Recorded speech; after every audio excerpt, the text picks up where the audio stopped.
Hi, I'm Nigel Luck, and this is Fashion Patrol, the first review of shows for this season, London Fashion Week, Molly Goddard. So, what do we know about Molly Goddard as a designer? Initially, when she started, the presentations were relatively low-key, and she even had friends modelling them. These days, her friends, including model Adwa Aboa, are guests front row. The shows have obviously increased in scale, especially with the funding she now receives.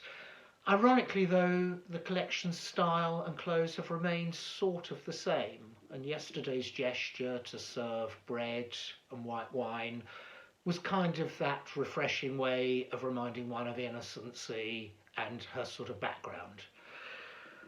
The research for this collection was largely about her own childhood in Notting Hill, and indeed the clothes that were presented you could kind of imagine on a little girl in some ways.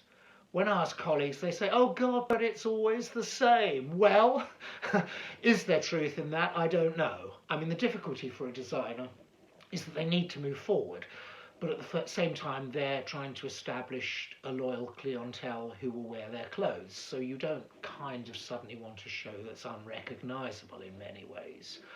What's she known for? Well, of course, the transparent dresses, sheared and smocked within an inch of their lives. Indeed, there have been thousands of copies of her ruching and pleating and fine gathering of many meters of fabric, which is linked to the traditional process of smocking. There have been a lot of copies, and indeed many young student designers have started to use this craft in their work, and craft is probably a word you'd fundamentally use with Molly. So yesterday's show was at the Church Hall, Methodist Church Hall in Westminster. Previously, she's also used wonderful grand venues such as the British and Foreign Commonwealth Office, a venue used also by Victoria Beckham and McQueen.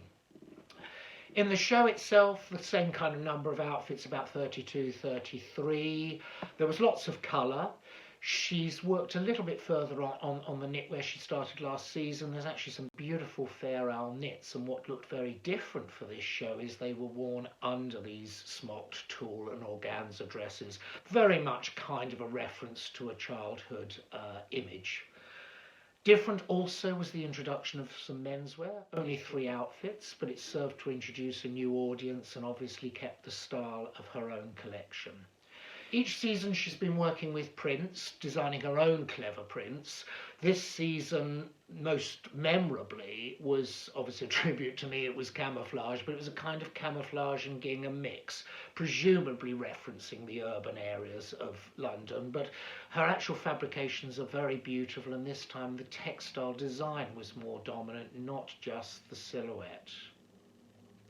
So, what did you feel about all of this? I'd love to know your comments. Please let me know. And there will be more reviews soon on London Fashion Week and then Milan and Paris.